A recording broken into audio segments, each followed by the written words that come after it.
introduction. Hi, why are you on the bus and what's your name? Hi, I'm Norrie and I'm on the bus to go to Canberra for the first National Intersex Gender Diverse Rally because we want equality, we want recognition of our rights, we want recognition of our needs in the health and welfare system too. We want kids at school to be free to express their gender and get a proper education.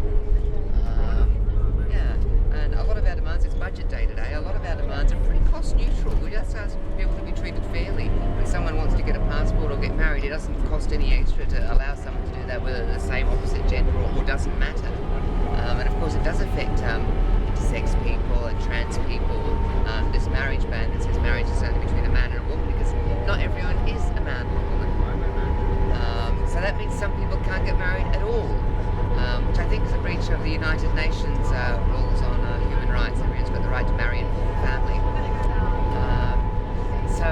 You might have heard of me trying to get my documents changed last year to gender, to say my sex is non-specific, which isn't sexless, slightly different thing.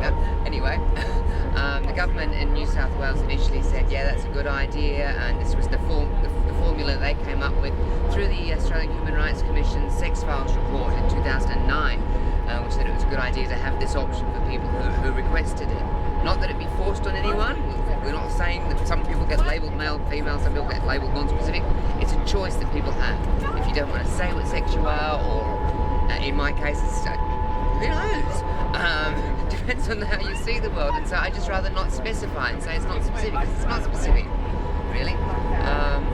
Anyway, the government went along with that, issued me the document, changed their whole computer system to issue me the document, and then I went public about it. And because I went public about it, they went, oh, we should get another opinion. Oh no, we can't have done what we said we did. So they allegedly took the certificate back off me, or claimed to have invalidated it. I'm fighting them in court now. We're in the Admin Decisions Tribunal. It's a long, drawn-out process. Thank goodness there's been so many people who have worked on this for free, and have done thousands of dollars worth of work.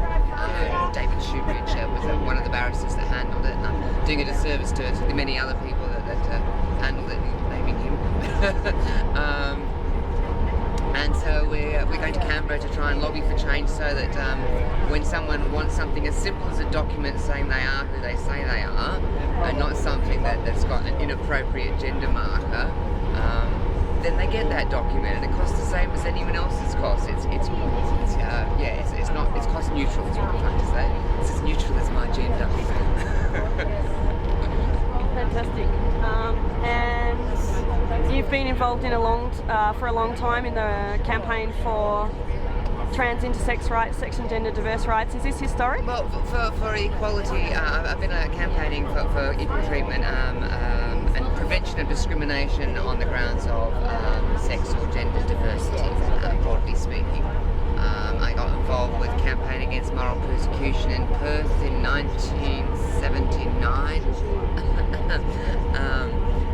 And was served as the secretary of campaign against moral persecution until I identified as a tranny, and they then decided that because I was a tranny I couldn't be gay or lesbian, because I'd been a boy who liked boys, now I'm a girl, therefore I must be heterosexual. How dare they presume I'm heterosexual? There used to be a badge saying that. Homosexual activists had a badge saying, how dare you presume I'm heterosexual? And what did they do? They presumed I was heterosexual. And then you got involved in the 90s in another organisation. Gay Lesbian Rights Lobby.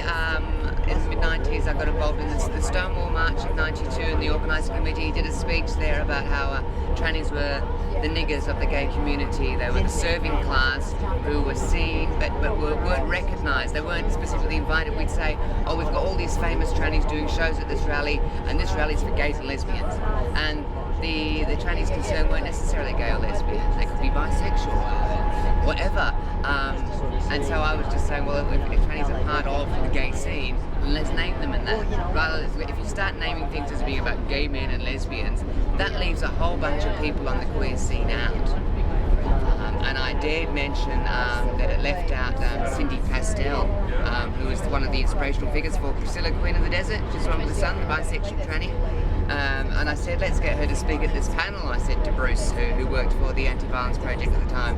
And Bruce turned to Cindy, we were drinking at the courthouse at 7 a.m. Bruce turned to Cindy and said, but Cindy, you can't be bisexual, you're a drag queen. Which I thought was exactly the sort of thing we wanted to address. And I told that anecdote and then got in trouble because I'd criticised a member of the staff member of the lobby without going through due process, because I just thought it was an interesting anecdote. Anyway, the rights lobby went ballistic and expelled me on the grounds that I'd criticised a staff member. But I think it was really just because I was asking for visible inclusion of bisexuals and transgender people in gay and lesbian affairs in the gay and lesbian rights lobby. Some people involved in the lobby had problems with that. Their boyfriend had left them for a woman, so they hated all bisexuals. A lot of their prejudices were based on personal stories of hurt, and it's just not a way to do your politics. It's wrong. And I know so many young bisexual people who felt really traumatised at not fitting into straight society and then being rejected by gay society. It's pretty rough when you go onto the alternative scene and get knocked back from there. Still, it happened to Quentin Cresp. Happens to all the interesting people, really. Stay strong! And are you... It gets better because you get stronger. That which does not kill you, makes you prettier. And what about this trip to Canberra? Do you think it's pretty historic that Melbourne, Brisbane, Sydney gathering? This is the first time that it's the first ever national Australian rally for equal rights for intersex, sex, gender diverse people. And there hasn't ever been a rally before for any previous definitions. Intersex, sex and gender diverse is a relatively new term, but there hasn't been a national tranny rally. There hasn't been a national transvestite rally. Even this is the first national gathering for people who are sex and gender diverse. This is when we say this is what we want nationally. This is what we want from the states. Maybe we can get the attorney generals to agree on some consistency so that people. I mean, it's ridiculous that your legal sex identity changes as you cross the states in Australia. That's bizarre. So we want some national consistency. That's why we're off to Canberra to say what we want from the federal parliament and from all the state parliaments, who will be informed by our activists as they travel here and go back.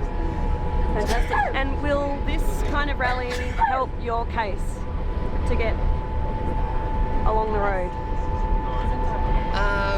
Well, my case is in front of a court at the moment, but I mean they're influenced by the society they're part of. It can only help, but of course I'm sure that the judge has been terribly impartial. But it's great that we get the support for the issue and maybe have some reform nationally and in all the states so that people can have similar documentation that says, it doesn't say that they aren't who they are, and that if they prefer, it doesn't specify what they are in terms of this or that. Fabulous. Thanks very much, Norrie. Any final words? No.